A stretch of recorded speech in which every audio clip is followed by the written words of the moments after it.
Monsieur Neri, please, one more question. N'avez-vous pas fait récemment une rencontre? Have you recently had a close encounter? Une rencontre plutôt inhabituelle? A close encounter with something very unusual. Who are you people?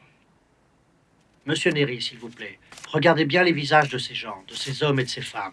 Et puis dites-moi si vous les connaissez, ou alors sont-ils des étrangers? Strangers to you? Yeah, except for her. Oui, sauf elle. Et vous êtes cru obligé, allez-vous, de venir ici? And the two of you felt compelled to be here? Yeah, you might say that. Mais qu'espériez-vous trouver? But what did you expect to find? An answer. That's not crazy, is it? But now we come to a period that I call the battle for identity. Lies my grandma told me. Yeah, superstitious devices. Lies my grandma told me. What? Urban mythological rules and bubble mice. Yeah. Salut les kids et bienvenue dans En attendant Godard, saison 18, épisode 41. Cette semaine émission Sissi la famille, vérité et contre la montre. La galère, oui, on l'a connu, couteau dans la plaie, ils aimeraient qu'on remue. On court après le temps, on est loin de tout, qu'ils parlent de loup, ils nous cassent les couilles, on est dans l'insomnie, on s'appelle l'OVNI. Enfin bref, il est 19h et comme disait Peter, c'est l'heure. Eh oui, vous êtes bien dans En attendant Godard, l'émission de cinéma qui est mieux que les autres. Et donc vous l'aurez peut-être compris à cette citation d'une chanson de... Jul. Exactement, de Jul. Enfin un mélomane dans cette émission. On voit lesquels sont pères de famille. Hein. Car donc nous allons... Pas besoin. Pas besoin. Putain, mais pourquoi j'ai reconnu? Parce que c'est chouette. Car donc d'OVNI, il va en être question à l'occasion de la sortie, bien évidemment, du dernier long métrage en date de Steven Spielberg, Disclosure Day, jour de divulgachage. Ensuite, nous parlerons d'une sortie en DVD et Blu-ray chez Sidonis Calista de New York Connection, a.k.a. Fort Bronx, a.k.a. Night of the Juggler, de Robert Butler et Sidney J. Furie. Et ensuite, pour terminer, Margot nous parlera de la dernière panouille de Quentin Dupieux, Le Vertige. Et pour parler de ce joyeux programme autour de cette table, il y a bien évidemment la fine fleur de la critique du Grand Ouest. À ma gauche, toujours à ma gauche, il y a carrément Fleuret. Bonsoir Thibaut. Salut Thomas, salut à toutes et à tous. Il y a également le docteur Erwan. Bonsoir docteur. Bonsoir. Et les mises en son, il y a la parole de cette émission, il y a Margot. Bonsoir Margot. Bonsoir. Donc voilà, ce sont les forces en présence. Avant de passer à la section critique de cette émission, quelques nouvelles neuves de tête de ligne. De la merde. De la merde. De la merde. De la merde. De la merde, de la merde. Ah, oh, ça oui, c'est du bon travail. Alors les agendas locaux pour commencer, eh bien c'est pas la folie, il n'y a pas grand chose, quelques petits événements à l'Arvor. Nous vous rappelons que la semaine prochaine, le dimanche 28 juin, dans le cadre des films du dimanche soir proposés par nous-mêmes et nos meilleurs ennemis du cinéma est mort. Et en plus, ce sera pendant la fête du cinéma, donc la place sera à 5€, même le prix vous fera rire, pour voir un film absolument fabuleux et égal de SS Rajamouli. Je le répète, un des plus beaux films d'action de ces 20 dernières années. Nous espérons vous y voir nombreux et nombreuses. Vous serez des nôtres, docteur? Il y a des chances. Vous allez voir, vous allez prendre beaucoup de plaisir. Bah, j'espère. Sinon, je me ferai rembourser. Exactement. Sinon, ce jeudi à l'Arvor, séance spéciale avec le cuirassé Potemkin de Sergei M. Eisenstein, avec l'accompagnement musical des Pet Shop Boys. Super. Ah, comme deux choses qu'on aime quand même. Voilà, la propagande soviétique et les Pet Shop Boys. Ah bah. Je suis quand même impeccable. assez intrigué du résultat, de voir ce que les Pet Shop Boys ont fait là-dessus, quoi. On peut dire que ça nous surprend. Vous aimez les Pet Shop Boys? Je connais pas cette version-là. Donc, je suis pas un fanatique des Pet Shop Boys, mais... non, cette musique dansante de club. Ouais, j'espère que ça sera mieux que la version de Metropolis par Queen, quoi.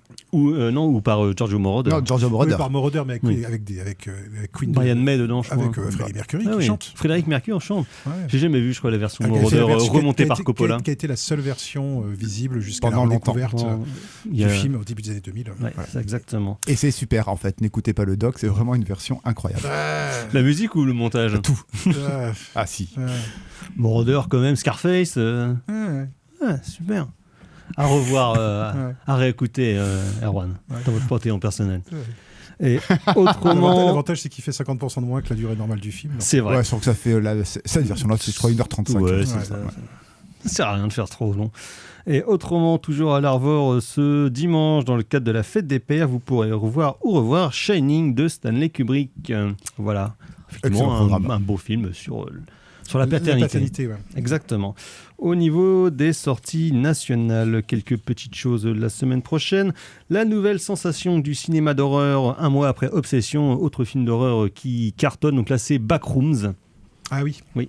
Donc voilà, on entend beaucoup de bien. En tout cas, très petit budget et énorme succès. Parce que, on l'a dit, mais le cinéma américain, globalement, n'est pas en grosse forme, excepté le cinéma d'horreur, qui, quand même, depuis plusieurs années, propose des choses assez radicales et toujours assez étonnantes. Donc, Backrooms, la nouvelle petite sensation du cinéma horrifique que je ne verrai pas, puisque c'est bien marqué horrifique. Donc, je ne peux pas voir ça décemment. De toute façon, je n'aurai pas la moitié du film. Alors, Autrement, il y a Toy Story 5. Voilà. Déjà ? Eh oui, déjà. Déjà. C'est pour nous préparer au Nolan. Non. Ça y est, on rentre dans les... Alors non, pour nous préparer au Nolan, sort demain le nouveau film de Laetitia Masson, Ulysse. Ouais, voilà. Avec Stanislas Mérard et Élodie Bouchez et leur enfant handicapé. Voilà. Autrement, il y a un film d'animation français dont nous reparlerons la semaine prochaine, Jim Queen. Voilà, un mélange entre Pascal Brutal et la Gay Pride. Je le résumerai sommairement comme ça, mais ça a l'air plutôt chouette. Autrement, il y a un documentaire avec le musicien Rhône. Vous aimez Rhône, Thibaut ? Je sais pas qui c'est. Il fait de la musique un peu ambiante, tout ça. J'ai eu écouté ça à un moment. Voilà. Vite fait. C'est bien à écouter quand tu fais du vélo à la côte du Rhône. Ouais, d'accord. Voilà, et donc un documentaire qui s'appelle La baleine et le musicien. Donc il va essayer d'aller faire de la musique avec des baleines. Parce que quand on est riche, c'est bien, on peut prendre des catamarans, aller en pleine mer et genre faire de la zik avec des baleines. C'est un peu genre... C'est l'équivalent sonore de JR, quoi. C'est ça, c'est un peu la version longue des scènes de flotte d'Avatar 2, quoi, si tu veux. Voilà. Il y a vraiment de gens qui jouent avec des poissons. D'ailleurs, j'ai vu qu'il y a Eric Serra en live. J'ai vu une affiche à Rennes. Alors, je sais pas où en live. Ce vieux pédo. Ouais, Eric Serra, je me suis dit, putain, il fait encore des... Oui, il fait plus les BO des films de Bulle Caisson, mais par contre, il fait toujours des concerts. Ouais. C'est comme Slash, quoi. C'est une espèce de mec qui survivent à toutes les époques. Tu te demandes mais qui est la fanbase, quoi. Étonnante comparaison. Oui, c'est vrai, Slash. Slash, non, mais si Slash, il a jamais arrêté. Non, mais Slash tout seul, c'est méga chiant, en fait. Comme à peu près tous les... chiant, comme du Eric Serra. À peu près comme tous les projets de guitaristes, quoi. Dès qu'il y avait qui partent en solo, c'est juste de la branlette de guitare et des empilements de riffs et de l'arsène plus ou moins bien joué. C'est satrianesque, voilà. Si vous voulez. Mais Slash a connu un regain d'intérêt il y a 2 ans, parce qu'il a participé à la bande originale du film Barbie. Et oui, avec le morceau I'm Just Ken, et donc là il était aux Oscars, tout ça, pour jouer le morceau sur scène. D'accord. Et oui, à quoi ça tient une carrière, hein ? Pas grand chose. Voilà, Axel Rose prend des notes. Et autrement, il y a un nouveau film de cette vague qui nous tombe dessus depuis des années de films sur des Européens qui vont au Japon et qui vont se reconstruire, qui voient des enfants qui font l'amour aux arbres. Donc c'est l'illusion de Yakushima avec Vicky Krieps, le nouveau film de Naomi Kawase. Voilà. Bref, nous allons passer à la section critique de cette émission. Nous allons diriger vers un monde de mystère, un monde de révélation, un monde à propos des UFO.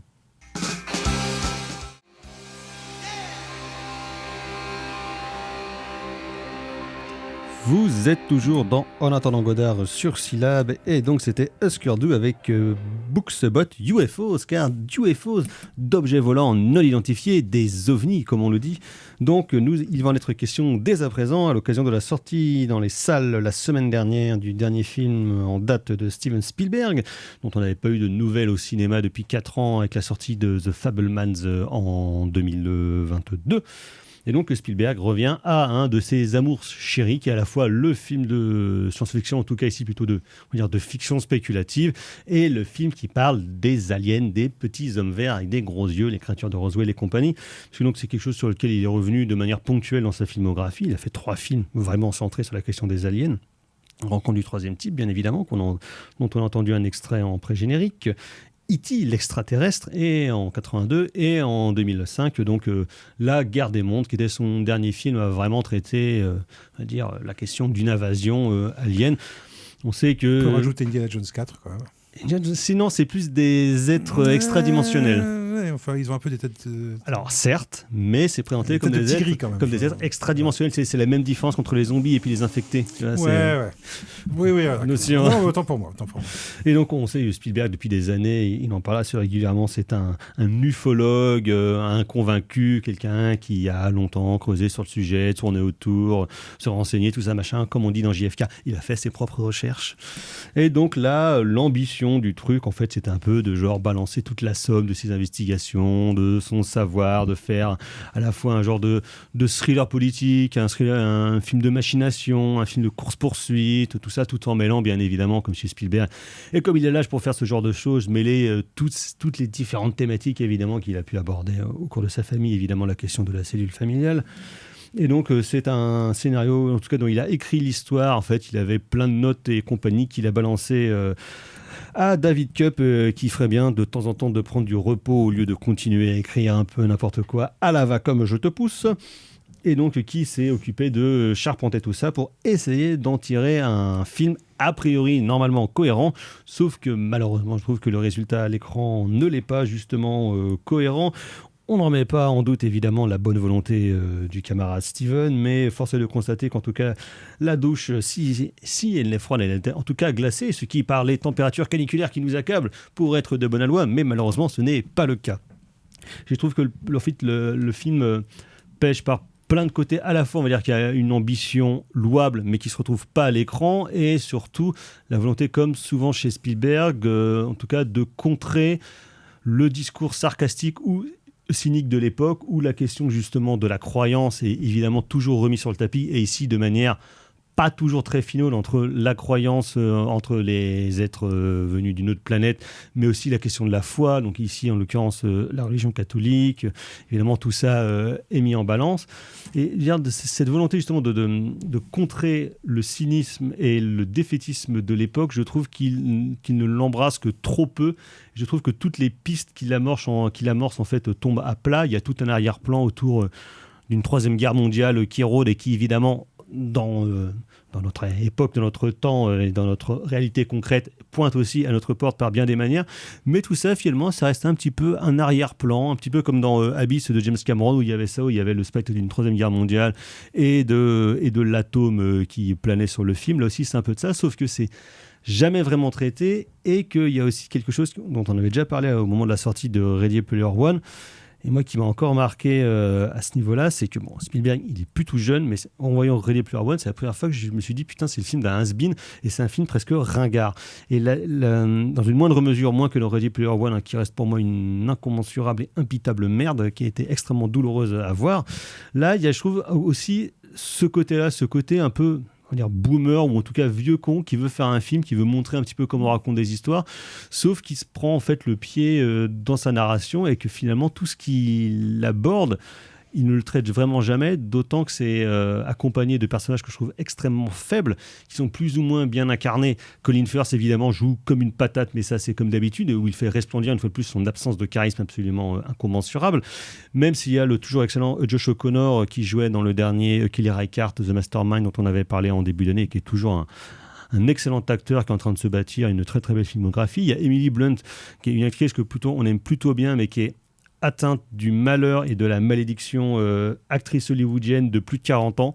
C'est-à-dire que malheureusement, elle commence à être refaite de partout, et pour le coup, ça se voit vraiment, et dans certains rôles, ça va devenir de plus en plus compliqué et difficile. Alors, je ne vais pas la blâmer elle, on va dire que c'est l'infrastructure et l'écosystème de la production hollywoodienne qui fait ça, mais là clairement ça devient vraiment problématique, je trouve, dans le film, notamment dans la question de faire ressentir des émotions, alors que son personnage n'est pas inintéressant, mais ça bloque aussi là-dessus.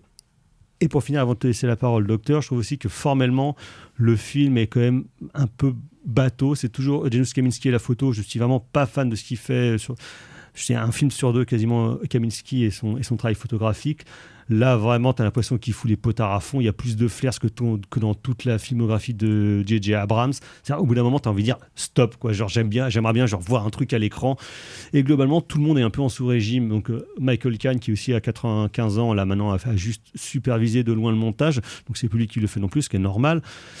Et John Williams aussi, qui est quand même un très vieux monsieur aussi, qui a plus de 90 ans, qui est en fauteuil roulant. Au bon moment, il faut le laisser en maison de retraite, parce qu'il fait un score, certes, qui n'est pas déshonorant, mais il s'autocite tellement que j'ai l'impression que c'est un truc de James Horner, quoi. Genre, il a mis en route sa photocopieuse, puis après, il débite ses thèmes.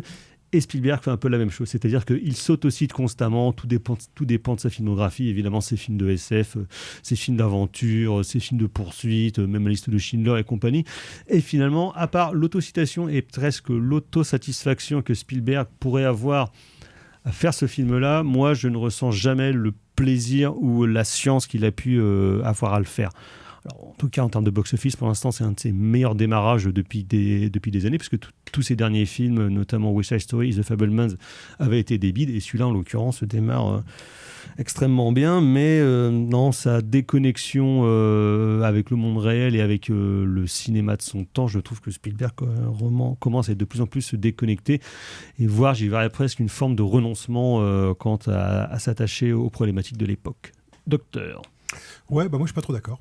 D'accord. Je suis pas trop d'accord. Alors je pense qu'on n'a pas regardé on n'a pas regardé les mêmes choses en fait dans le film.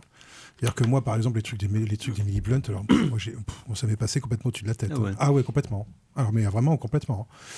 Certes, les flares effectivement, puis c'était un peu too much ça. D'accord, ça, je suis d'accord sur la photo. Je pense que la photo aurait pu être un peu plus chargée, un peu plus rappeuse, ça fait un peu le côté paranoïaque, mystère. Néanmoins. Moi, je me suis pas ennuyé. Alors tu diras peut-être que j'ai le plaisir facile, hein, mais moi j'ai pas trouvé. En fait, c'est ça le truc. Moi, c'est ce que je comprends pas dans ce que tu dis. En fait, pas ce que là où moi en fait je pense qu'on n'a pas vu la même chose, c'est que on dirait que tu continues à faire comme si Spielberg devait être à la page de quelque chose. Spielberg, il a 80 ans, qui fait un cinéma de mec de 80 ans. Et moi, franchement, alors, est-ce que c'est parce que moi, j'avais pas d'attente particulière sur ce film-là ? J'avais pas particulièrement d'attente non moi, plus, à la limite de voir un bon film. Non, moi, j'ai pas trouvé le film. Moi, j'ai pas trouvé le film déshonorant. J'ai pas trouvé le film déshonorant. Alors, j'ai pas trouvé, d'une part, parce que pour moi, c'est pas du tout un film d'action. En fait, j'ai pas dit que c'était une merde non plus. C'est pas du tout un film d'action. Pour moi, et finalement, pour moi, c'est un film qui est quand même, malgré tout, assez proche de Rencontre du troisième type. Ah bah oui, de toute façon, clairement, c'est le film auquel il renvoie le plus. Notamment parce qu'il y a quand même toute cette question autour du langage. Et moi, c'est ça que j'ai trouvé le plus intéressant dans le film. Même si, effectivement, on n'est pas dans de la linguistique très poussée non plus, mais je trouve que pour un film de divertissement, moi j'ai trouvé qu'il y avait quelque chose d'intéressant qui d'ailleurs moi m'a un peu rappelé Premier Contact de Villeneuve, qui m'a un peu rappelé le scénario de Premier Contact de Villeneuve, c'est-à-dire de faire de la SF non pas comme un spectacle, mais plutôt comme effectivement une espèce de méditation autour de la question. Alors je dirais bien des choses sur le cinéma de Villeneuve, mais non, bon. mais après moi je suis pas un fan de Villeneuve, mais par contre Premier Contact, moi je trouve qu'il y a des choses bien dans Premier Contact. The Arrival. Et voilà, et je trouve notamment qu'il y a une approche de la science-fiction qui moi m'intéresse, qui est justement de ne pas se poser la question, la science-fiction sous la question de l'invasion extraterrestre, le complot. Il y a ça, le complot, mais finalement.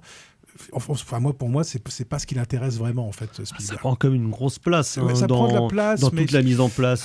Moi, je film. trouve qu'il y a des scènes vachement intéressantes. Par exemple, il y a une scène moi que j'ai trouvé vachement bien. C'est toute la scène où Colin Firth apparaît à la petite copine du héros, avec l'artefact extraterrestre qui, selon les besoins du scénario, permet de faire plein de trucs différents. Ouais, mais on s'en fout. C'est un MacGuffin, on s'en fiche. Mais par contre, cette scène-là, moi, je la trouve intéressante. Et je trouve que ça soit intéressant que ce soit à ce personnage-là que ça arrive, parce que c'est un personnage qui est une ancienne bonne sœur, qui est une bonne sœur défroquée, qui était une novice. Voilà, qui est une novice. Et donc il y a tout qui a quitté avant de prendre les ordres. Donc il y a tout un rapport à Dieu, etc., etc. Et finalement, elle se retrouve à faire une expérience de visitation, enfin d'annonciation, sauf qu'elle est complètement tordue, viciée par torturée. Par Colin Firth qui n'a pas du tout des bonnes intentions. Ce truc qui est très drôle où genre la novice, elle se dit ouais putain, mais s'il y a les aliens, est-ce que ça remet en cause mais ça, c'est très américain, ça, la question de machin. Donc elle appelle genre sa chef, son ancienne chef, qui aurait dû être interprétée par Jamie Lee Curtis, à mon avis. La bonne sœur qui lui fait juste, il fait non mais dans la Bible c'est marqué Dieu a créé l'homme, Dieu a créé la vie sur terre. Putain la pirouette quoi. Catholique, hein, écoute, hein, voilà. Hein, ils sont malins. Comment tu crois qu'ils gouvernent le monde depuis 2000 ans? Attends, c'est avec des failles sémantiques et des jésuitismes, quoi. Ah oui. Non, mais au-delà de ça, effectivement, alors moi, le discours sur la religion, effectivement, je trouve ça très américain. Moi, ça me touche pas plus que ça. Et il y a une forme de candeur quelque part aussi oui, c'est ça, qu'on a souvent. qu'une partie de la critique ou du public a pu reprocher à Spielberg en Ouais, mais- voyant son cinéma comme un cinéma candide, ce qui n'est pas le cas. Alors que là, pour le coup, je trouve que justement, il embrasse une genre de naïveté Ouais, qu'on a pu lui reprocher à une époque. Mais, alors, De manière fallacieuse, je trouve. Mais que moi j'ai pu ressentir aussi quand j'étais plus jeune. Et sauf que là, tu vois, moi j'ai trouvé, et alors ça va peut-être ça va te faire hurler, hein, mais moi j'ai trouvé que, aussi bizarre que ça puisse paraître, la dernière demi-heure, eh ben moi j'étais à fond dedans. Dans le studio de télé, ouais, t'as moi, pas j'ai- trouvé ça un peu Non, cheap, moi oui. j'ai trouvé ça. Moi je me suis dit, mais putain, en fait, en fait, moi j'ai vraiment, ça a vraiment réussi à réactiver chez moi cette espèce de sentiment de quelque part, j'aimerais bien y croire quand même à ce truc, quoi, tu vois. Et je me suis dit, mais en fait, c'est quand la dernière fois que je suis allé au cinéma et que j'ai vu un film et que je me suis dit, quelque part, j'aimerais bien y croire quand même à ce monde-là. Mad Max Fury Road. Voilà, non, mais exactement. Alors, c'est pas du tout la même énergie. Pas du tout. Ça n'a rien à voir. Non, Ça a non. rien à- et pour des films faits par des gens, finalement, des hommes relativement âgés, c'est pas du tout la même approche. Et c'est pas. Mais je trouve qu'il y a quelque chose. Enfin, moi, j'ai pas détesté ce film-là. Je me suis pas ennuyé. J'ai trouvé que c'était alors certes un peu foutraque, un peu, il fait ce qu'il veut, quoi. Tu vois. Ouais, mais- c'est pas très tenu. T'as quand même des plot holes dans le truc de David Ouais, Koepp où t'as mais- l'impression que tu dis, mais concentre-toi un peu, mais tout ce David. truc en fait, moi, tout ce truc sur le langage, moi, j'aime bien les. Et puis, c'est marrant, ça m'a fait penser aussi à. Parce qu'en gros, le perso d'Emily Blunt, à un moment donné, elle se met à parler des langues qu'elle ne connaît pas a priori. Sauf que c'est la seule à les comprendre parce que les autres, genre, l'entendent parler en russe, en coréen et compagnie. Et elle se rend pas compte qu'elle parle ces langues-là. Et puis surtout, elle a des dons de télépathie et elle peut pas s'empêcher, en fait, de dire aux gens ce qu'ils ont dans Voilà, la tête. c'est le truc de celui-là. En gros, c'est l'empathie qui va. Et ça nous ramène à Metropolis, parce que finalement, le message du film, aussi bizarre que ça puisse paraître, est assez proche de celui de Metropolis, parce que si vous vous souvenez, dans Metropolis, la ville, c'est la médiation entre la main et le cœur. Oui, bah oui, là, c'est ça Alors là, aussi. c'est pas la même chose, mais c'est la médiation entre justement L'empathie et les maths. Voilà, l'empathie et les mathématiques. Voilà, la science et et voilà. Et un film qui se termine par dont la dernière réplique c'est écoutez. Listen. Dans un monde où justement on commence à avoir vachement de mal à s'écouter les uns les autres. Moi, je pense qu'il y a aussi derrière tout ça, il y a une espèce. Moi, par exemple, j'ai trouvé que tous les vidéos sur les extraterrestres, sur ce qu'on fait subir aux extraterrestres, tu retrouves l'empathie Spielbergienne. Voilà, évidemment, c'est pas E.T., c'est pas Rencontre du troisième type, voilà, mais c'est une espèce de. Un peu comme le cinquième élément, ce qui nous sauvera, c'est l'amour. Ouais, mais on peut trouver ça bête, effectivement. Non, on peut trouver ça bête, effectivement. Moi, ça m'a pas semblé si gnangnan et si. Enfin, moi, c'est une candeur qui m'a pas dérangé. Voilà, c'est une candeur qui m'a pas dérangé. Et j'ai trouvé et je te dis, le film, pour moi. Pourtant, j'ai trouvé ça bête. Je veux dire que genre, son propos ou son envie, je la trouve tout à fait honorable, sauf que justement, dans comme je disais, son envie de contrer son cynisme, je trouve qu'il n'est pas assez radical. Ouais, peut-être. Après, moi, je sais pas. Moi, il y a des scènes qui m'ont bien plu. Moi, je trouve que toute la scène de, c'est marrant, hein, la scène de poursuite en voiture à la fin du premier tiers du film, moi, j'ai trouvé super bien, moi, cette scène. Oui, qui est plutôt pas mal. Alors, Pépère, alors c'est pas trucs quand même complètement con. non, Le mais- mec qui se cache derrière des barrières, tu fais mais Ah, mec, non, on peut te voir oui, quoi. non, mais c'est pas French Connection, hein, mais Filmé en partie avec des drones, voilà, comme il avait la scène expérimenté la ça. scène du train est pas mal. Alors, c'est pas effectivement. La scène dans le train plus que la scène du train. Alors après, c'est comment dire. Effectivement, c'est-à-dire que Spielberg, il est plus en tête. Voilà, effectivement, il est plus en tête. Il est plus en tête de produire en fait des scènes d'action, des trucs qui n'ont jamais été vus au cinéma. Voilà, c'est finalement la dernière fois où il a fait ça, ça doit être quoi, Tintin, quoi, tu vois. Ou de produire en fait ce qui devient la norme hollywoodienne. Ben, voilà, et à mon avis, maintenant, c'était remplacé justement par les mecs comme Villeneuve et comme Nolan. On peut penser ce qu'on veut, mais pour le coup, c'est eux qui ont un peu changé les. C'est un peu eux qui donnent le là, en tout cas, en termes de cinéma américain, pas en termes de cinéma mondial, en termes de cinéma d'action, mais en termes de cinéma hollywoodien. Et en fait, Spielberg, à mon avis, et c'est peut-être effectivement ça qui pêche peut-être dans le film, qui pêche dans le film, même si moi, a priori, ça m'a pas plus dérangé que ça, c'est qu'effectivement, pour moi, Spielberg, depuis une dizaine d'années, là où il est bon, c'est dans les récits intimistes. C'est-à-dire qu'il revient, quand il fait Lincoln, quand il fait The Fabelmans, même quand il fait West Side Story. Alors, Lincoln, moi, je sais que c'est pas le plus dans le top, mais alors moi, c'est dans mon top 5 Spielberg. Moi, c'est un de mes préférés. J'aime vraiment parce que justement, parce que c'est Lincoln. très ramassé sur un personnage, son environnement. Et qui est aussi un film sur le langage. Enfin, en tout cas, sur la langue. Et qui est aussi un film sur la langue et tout ça. Donc, et je pense que ce qu'on peut reprocher effectivement à ce film-là, c'est un peu la même chose qu'on peut reprocher à Ready Player One, c'est de vouloir encore faire du spectaculaire, alors qu'à mon avis, effectivement, comme s'il n'arrivait pas à se détacher de ce truc qui a fait sa gloire. Alors qu'à mon avis, il est bien meilleur aujourd'hui, je pense, dans des récits intimistes, réalistes. Oui, mais en fait, tu vois, c'est comme le truc vers lequel il revient toujours, ce qu'on voyait dans la première scène de The Fabelman, c'est l'accident de train du film. Oui, mais parce que de je pense Cécile qu'il peut pas, B2000, parce que je pense qu'il peut pas s'empêcher. Qu'il est temps de refaire, oui, parce que pour lui, parce que c'est ça le cinéma pour lui. Comme pour plein de cinéastes, le cinéma, c'est à la fois le mouvement, c'est la poursuite, et c'est en fait de jouer avec des petites voitures et des trains et de les faire se caramboler, quoi. Sauf pas que, le blâmer d'aimer ça. Hein. Sauf, voilà, effectivement, si le film est à mon avis moins bon que The Fabelmans, ou moins bon que Lincoln, ou même moins bon que West Side Story, c'est très bien. C'est peut-être parce qu'il y a encore cette espèce d'entre-deux, en fait, où il essaye encore de faire du spectaculaire, alors qu'à l'évidence, effectivement, il était passé par d'autres réalisateurs sur le plan formel, sur le plan de, entre guillemets, de l'inventivité ou de trucs, de propositions de choses que tu n'as jamais vues. Pour autant, c'est assez bizarre à dire, quoi, mais pour moi, il y a presque un côté série B, en fait, dans ce film-là. C'est assez marrant. Hein. D'où le côté un peu cheap aussi. C'est un budget moyen, c'est 120 millions de patates. C'est pas du tout un comment dire, un film à petit budget, hein, mais moi j'ai le sentiment effectivement d'une espèce de série B, un peu de luxe, avec du coup le côté un peu candide, un peu foutraque, un peu. Et, au pays de Candide. Ouais, moi j'ai pas été sans avoir été aussi emballé que par exemple que par The Fabelmans, j'ai pas non plus été affreusement déçu en fait par ce film-là. Je trouve qu'il est effectivement il est en sourdine, je trouve qu'il est moins bon, mais il y a quand même plein de moments. Je te dis cette scène de conversation télépathique. Les moments avec Emily Blunt, avec son mec. Ce flashback chelou, le flashback Disney pédo, où les aliens kidnappent des enfants pour genre leur foutre des trucs chelous. Là. Ouais, les flashbacks. Dis donc, ils sont supposés apporter l'amour et l'empathie, mais bon, sans consentement. C'est pas vraiment ça qui se passe. Mais c'est pas vraiment ça qui se passe. En fait, ils implantent les trucs à venir. Oui, mais sans demander. Par contre, ils demandent pas.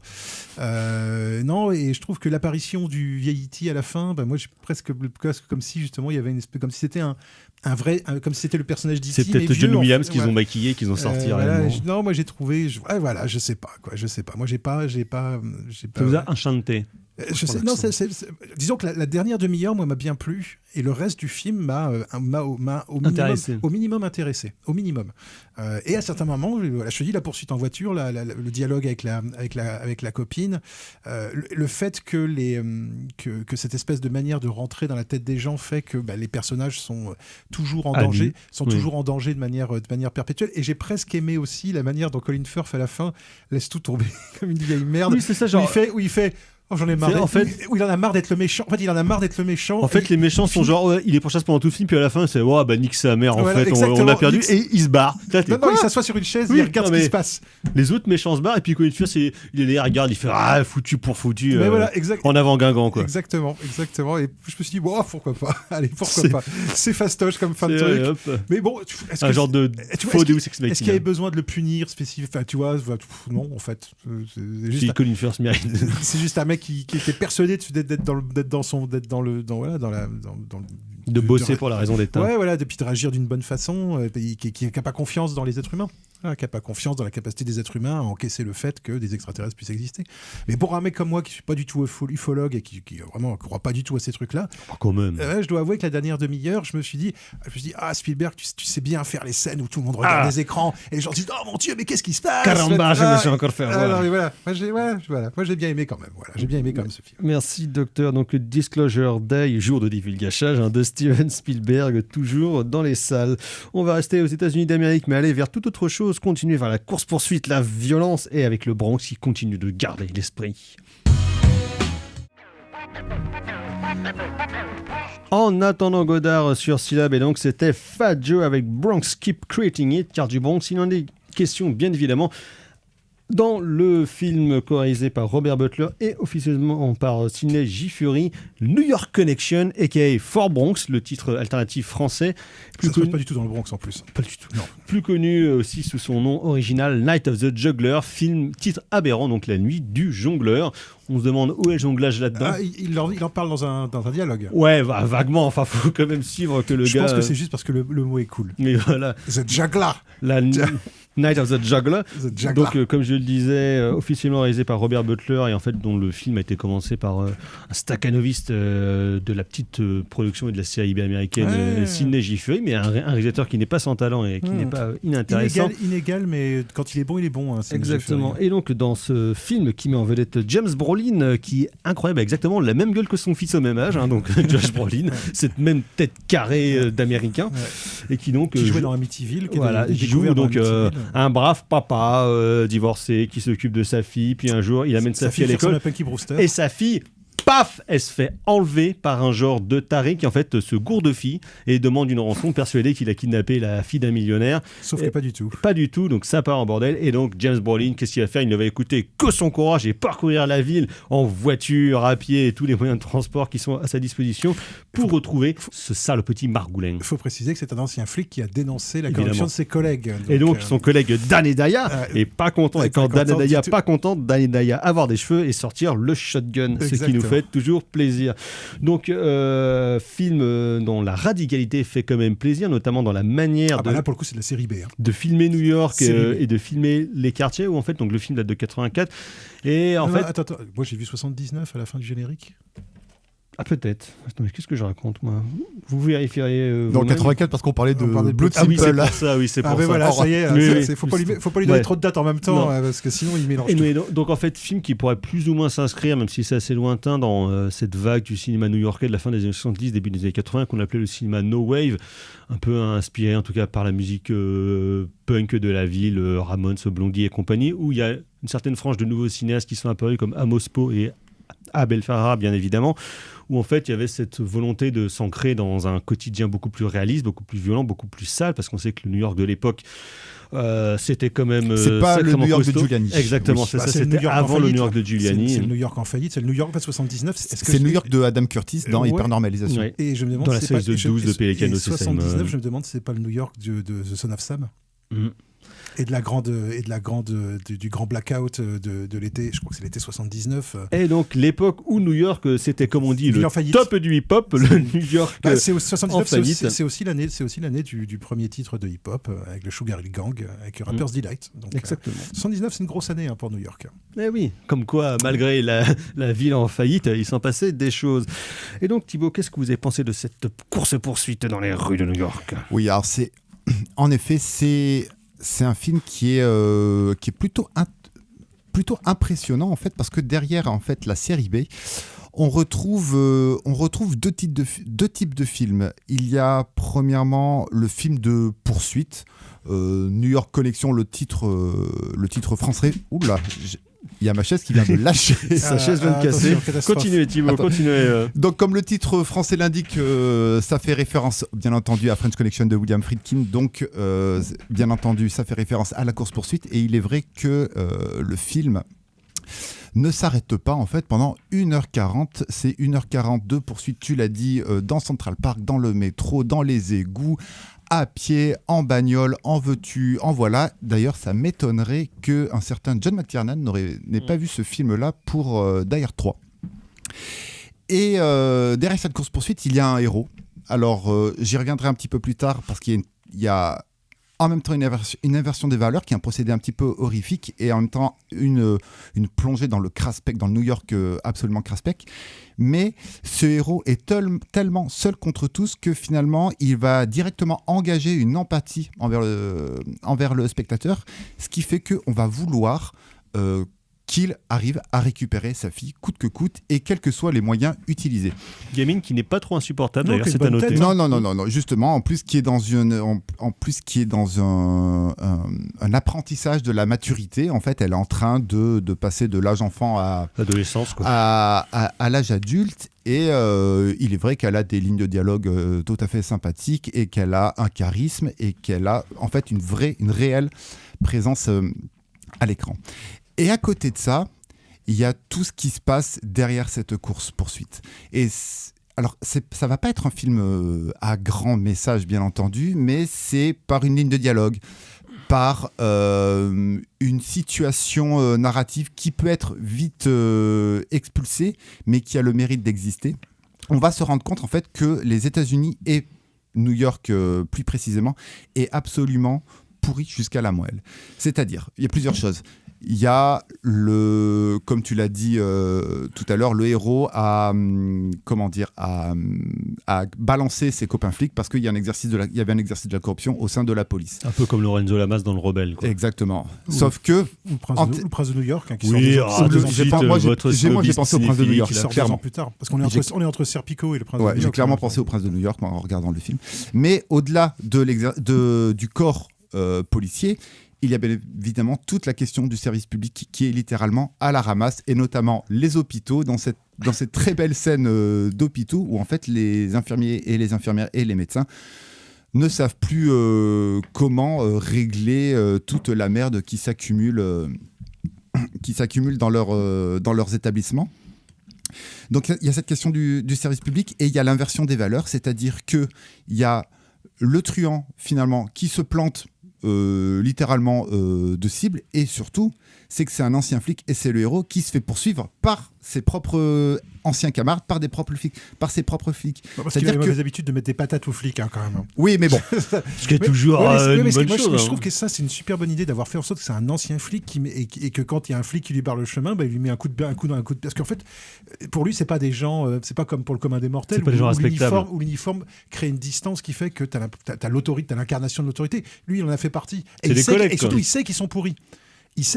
Donc lui, il a zéro scrupule à mettre des coups de boule et à agir et à mettre des tartines dans la tronche, en fait. Du coup, en termes de moralité, en fait, tout le monde est plus ou moins en dessous de la moyenne, mis à part, bien entendu, le héros. La scène du pipe show. La scène du pipe show est absolument incroyable, surtout quand on met en branle, en fait, ce racisme absolument décomplexé de la part de tous les personnages, et notamment des flics, mais ça, on n'est pas bien surpris. Évidemment. Tout ceci fait que... et pour terminer sur l'invention sur l'invention un petit peu des valeurs, il y a cette scène d'introduction qui est très surprenante, parce qu'en fait, on se retrouve... on a le point de vue, en fait, du truand. Et c'est c'est quand même très surprenant, parce que c'est le truand en fait qu'on retrouve dans cette espèce de diner qui mange son petit déjeuner. On se dit ok, c'est lui qu'on va pouvoir suivre, et en fait pas du tout. Le film bascule en termes d'héroïsation des personnages. Le film se tient admirablement bien. Il y a un petit côté Taxi Driver aussi dans ce mec qui vit dans les égouts, qui est frustré, qui a une boule de frustration, qui a une boule de racisme. Frustration, et tu sens qu'il y a quand même tout ce background, ces Taxi Driver, les films de, comment il s'appelle, de Frank... l'auteur. Je sais pas s'il n'avait pas encore fait de trucs à cette époque-là, c'est plutôt au début des années 80, mais c'est un peu la même ambiance, c'est-à-dire les pipe shows, les prostituées sur le bord des rues, le douce, quoi. Et surtout ce mélange en fait entre les bourgeois et les pauvres qui cohabitent dans la même ville sans finalement jamais vraiment se croiser. En fait, ils ne se croisent pas parce que c'est peut-être le plus gros thème du film, c'est la question la problématique du logement qui est primordiale et essentielle, et en fait les bourgeois et les prolétaires ne se croisent pas parce que les bourgeois détruisent littéralement les logements des prolétaires pour les parquer ailleurs, et pour ensuite parquer dans le New Jersey, quoi. Voilà, et ensuite installer des programmes immobiliers pour toute une nouvelle frange de la population new-yorkaise, embourgeoisement, gentrification. Ce qui se passera dans les 30 années suivantes à New York. On peut l'appeler comme on veut, mais dans tous les cas, le fait est que politiquement, New York est absolument à la ramasse. Le film est ultra tendu. Pour le coup, c'est un film à la page. Et on a l'impression que le film est quasiment en temps réel. Je trouve que ça rajoute un petit peu de cette tension, mis à part, en plus des aléas de poursuite qui se déroulent tout au long de la narration. Juste pour préciser, celle qui joue la gamine dans le film, donc c'est Julie Carmen qui avait joué dans Le Gloria de Cassavetes et qui jouera après dans In the Mouth of Madness, Land de la folie de Carpenter. Voilà, docteur. La gamine ? Oui, dans le Carpenter, elle est plus grande, quoi. Ah bon ? Oui. Moi, j'aurais dit que Julie Carmen, c'était la petite jeune fille que James Brolin croise au bout d'un moment. Non, c'est Maria, c'est la fille de Sean Boyd. D'accord, ok. Bon, moi, je sais pas pourquoi, j'étais persuadé que c'était la petite jeune fille. Ah non, pas du tout. Bah C'est non, oui, non, bien non. ce qui- Vous parce avez que je raison, vous vous dis, avez raison. Excusez-moi, docteur. Elle m'a pas l'air très latino quand même, Non, vous avez sans vouloir raison. faire de discrimination, mais elle m'a pas l'air très Non, latina, c'est- la fille. Hein, donc, Autant pour moi, j'ai donc mal lu. Julie sur- Carmen, c'est bien la petite Maria. C'est Maria qui donc avec d'ailleurs justement des petites références à West Side Story, puisqu'en fait toute cette espèce de zone avec des immeubles et des espèces de terrains vagues, ça rappelle quand même vachement le début de West Side, de certains décors du début de West Side Story. Oui, exactement, j'y pense aussi. Et même Ah, avec, bon, des cadres de caméra qui sont quasiment En plus, les à mêmes. peu près le même discours. Ouais, exactement. Et enfin, moi, je sais que j'ai trouvé le film très sympa. Hein. Enfin, j'ai trouvé le film, alors très sympa à suivre. Par contre, effectivement, et c'est ça que moi qui m'a bluffé, c'est quand j'ai vu à la fin le générique de fin, merci à la ville de New York. Putain, je me dis putain, les mecs, ils en avaient rien à battre. Ils étaient vraiment ils chiens en à avaient l'époque, rien la à ville de battre New de York. l'image quoi qu'ils donnaient, quoi. Tu vois, enfin, c'est-à-dire que voilà, c'est parce que il y a vraiment 2-3 scènes. Alors, déjà, ça commence par une demi-heure de poursuite en bagnole à Central Park. Elle est super, moi, je trouve cette scène-là, avec où à un moment il tombe en taxi avec Mandy Patinkin qui jouera par la suite dans Daniel. C'est lui qui joue le père dans Daniel. Le Lumet encore. Voilà, donc il y a Dan Daya, enfin il y a plein de trognes, le flic aussi, je l'ai vu moi chez Scorsese, il y a plein de trognes d'acteurs new-yorkais, ils ont des accents à couper au couteau. Mettez les sous-titres. Hein. Les flics ont des accents italo-américains à couper au couteau, quoi. Et alors ça se tire la bourre entre flics, ils sont corrompus jusqu'aux yeux, je veux dire mais au milieu de tout ça, il y a des braves gens. Dans l'enfer de la vigne qui ne dort jamais, comme dit la jaquette. Exactement. Mais ce truc, c'est qu'au milieu de tout ça, il y a quand même des braves gens. Et même si James Brolin, dans la première partie du film, se retrouve face finalement effectivement seul contre tous, avec pour moi cette scène qui est assez centrale, qui est la scène en fait dans le peep show, où en fait il se retrouve dans les cabines, il met des sous, il y a un volet qui s'ouvre, il essaie de poser des questions aux filles qui sont en train de se déhancher de l'autre côté, et le volet se referme, il n'arrive jamais à obtenir, il essaie de parler à l'une des filles parce qu'elle a ramassé un objet qui va lui permettre de savoir qui a kidnappé sa fille. Ça me fait penser à une scène de comédie dans un film, mais je ne sais plus mais c'est une lequel, scène, c'est une même scène, chose. ça fait penser à After Hours. Ça fait penser. J'ai pensé aussi à ça, ce côté, ce côté presque paranoïaque où tu as le sentiment que la terre entière en veut. Et ça, tu retrouves ça aussi dans cette espèce de sentiment d'une ville qui est surpeuplée. Et moi, ça m'a étonné. Moi, j'ai trouvé que dans ce film-là, il y a plein de scènes où les personnages sont empêchés dans leur progression, mouvement. que ce soit en voiture ou à pied, par des gens. Ce qui est New York en soi, c'est une ville qui est ultra peuplée, où il y a toujours plein de monde dans les rues, ça circule, ça se pousse. Et il y a des tarés de joggers comme à Rennes. Il y a des joggers partout dans la première partie du film. C'était à l'époque, la mode du jogging arrivait. Ouais, mais justement, là aussi une espèce d'hypocrisie, c'est-à-dire les gens qui s'occupent de leur corps, mais qui sont dans une espèce de discours de décor où la ville est complètement décatie, complètement en train de s'écrouler sur elle-même. Oui, en fait. parce que surtout que quand on regarde après la scène du repas, on va plonger un petit peu dans le peuple new-yorkais qui se balade dans Central Park, qui fait son jogging, mais en fait, il y a un enlèvement. Et tout le monde s'en fout. Et tout le monde s'en fout, exactement. Et tout le monde s'en fout. Et tout le monde Comme va dans Man on Fire de Tony Scott. La scène du métro, la scène dans le métro, qui là pour le coup fait beaucoup penser à la scène de French Connection où ils passent d'un wagon à l'autre et où les New-Yorkais sont juste agacés qu'on vienne les bousculer en fait, quoi. Et justement, cette idée de ce qui aurait pu faire un film très très misanthrope, je trouve que ça évolue au fur et à mesure du film parce que justement à partir de parce que ça garde ce côté beast de toute façon, et puis série B. et puis il y a le truc au bout d'un moment il trouve des alliés. C'est-à-dire, au bout d'un moment, il trouve des alliés efficaces, une femme chauffeuse de taxi, donc Maria, une jeune fille d'origine hispanique. Voilà, il trouve quand même un gardien de zoo, enfin un gardien de fourrière accommodant. Gardien de parking. Voilà. Et je trouve que finalement, à la fin, il y a quand même une espèce de solidarité new-yorkaise qui émerge de cette ville. Comme dans Spider-Man. Où tout a l'air, exactement, où tout a l'air perdu en fait. Et du coup, le film n'est pas aussi noir en fait qu'on pourrait imaginer. C'est ce qui fait qu'il s'oriente plutôt vers quelque chose ou qui va vers le mieux, on va dire. Noir, c'est noir, mais il y a encore de l'espoir. Exactement. Mais néanmoins, pour terminer, le film, la dernière séquence se situe dans les égouts et le film ne pouvait se terminer que dans les égouts. Tout l'amenait vers les tréfonds. Tout l'amenait vers les tréfonds. Donc, et le méchant est vraiment super, moi je trouve. Donc c'est le tip-top et la très belle découverte New York Connection qui vient de ressortir en DVD et Blu-ray chez Sidonis Calista, accompagné de moult bonus, tout à fait intéressant sur la production du film et le cinéma américain de l'époque. On va continuer en se dirigeant vers un vertige. Bruno. Oui. Quoi ? Ça va te paraître complètement farfelu au premier abord, mais il faut que tu me fasses confiance. Ok. J'ai la certitude absolue que le monde dans lequel nous vivons n'est pas réel. Ok, t'as pris les champignons ? Tout est bidon, il n'y a rien de réel. Ça, c'est réel ou pas? Non. Bah si, ça vaut 8000 balles, c'est forcément réel quand même. J'ai vu une boulangère Qui avait 8 doigts à chaque main. On est dans un monde fabriqué et il y a des bugs qui traînent, voilà. Franchement, je vais être honnête, hein. Ça me chie la tête, ton truc, là. Vous êtes toujours dans Nathan Godard sur Syllab et donc c'était un extrait du Vertige, 16e long métrage déjà de Quentin Dupieux. Il va encore en sortir 2 autres dans le courant de l'année, hein, vous inquiétez pas si vous êtes en manque, qui donc nous sort sa nouvelle petite panouille d'1h07 et qui, comme à chaque fois, tu dis « Ah, c'est court, c'est bien » et en fait, c'est beaucoup trop long.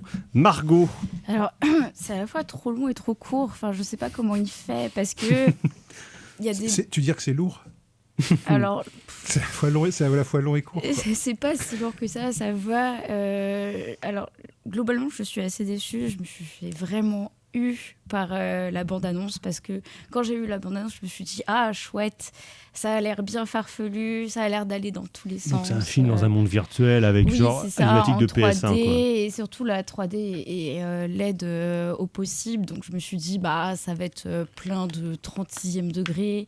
Voilà, c'est pour ça que je m'attendais à quelque chose qui va un petit peu dans tous les sens, comme dans les premiers films de Dupieux. Et moi, c'est un peu comme ça que j'ai accroché avec Dupieux, c'est ce côté très absurde, tu sais pas trop où ça va. Très fabriqué, tout ça.